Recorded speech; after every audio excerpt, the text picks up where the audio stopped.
बिस्मिल्लाहिर्रहमानिर्रहीम। तो आज हम पढ़ेंगे एटम के बारे में कि एटम क्या होता है और इसका एक ब्रीफ सा इंट्रोडक्शन भी देखेंगे। तो सबसे पहले हम लिख लेते हैं एटम। और एटम क्या होता है, हमें पता है कि ये जो सारी कायनात है ना, यानी कि जो सारा यूनिवर्स है वो किससे मिलके बना होता है? एटम से मिलके बना होता है। और इसको देख लेते हैं कि atom is a smallest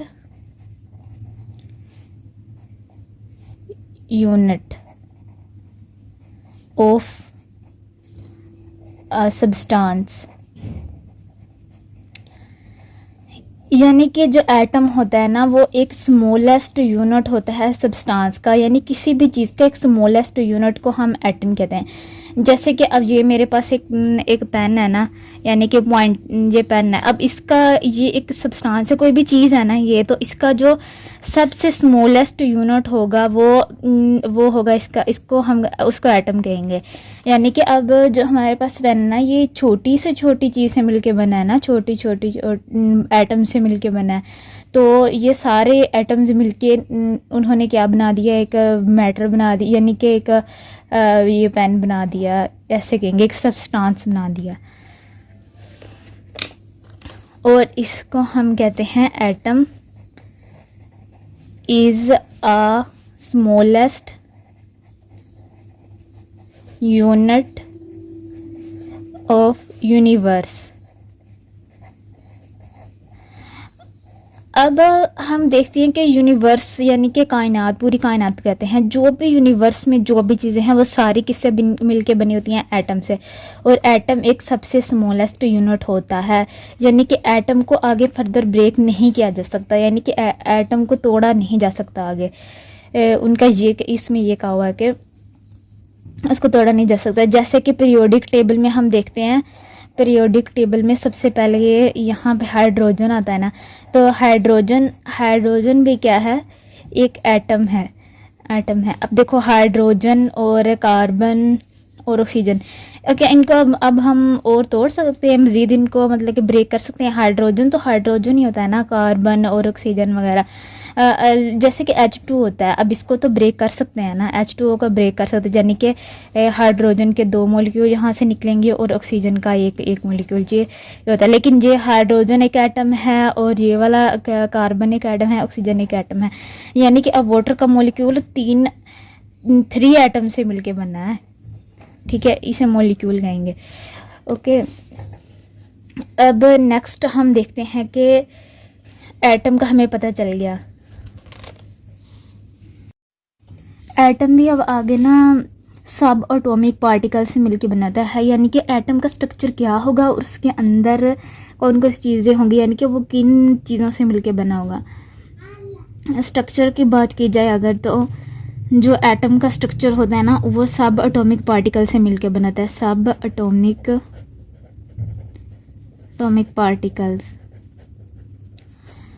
atomic particles कौन कौन से होते हैं? अब हम एक स्ट्रक्चर बना लेते हैं। यहाँ पे ये ऐसे होगा और ये ऐसे, ठीक है। ये एक एटम का स्ट्रक्चर है, ठीक है। ये दरमियान में जो पड़ा हुआ है ना, ये न्यूक्लियस है हमारे पास, न्यूक्लियस। और ये जो राउंड से है ना, ये इसको ऑर्बिट कहते हैं और शेल भी कहते हैं इनको, ठीक है, शेल भी कहते हैं। और जो ऑर्बिट होते हैं ना, इनमें नेगेटिव चार्ज होता है, नेगेटिव चार्ज। और जो न्यूक्लियस होता है, यहाँ पे क्या होता है? Positive charge.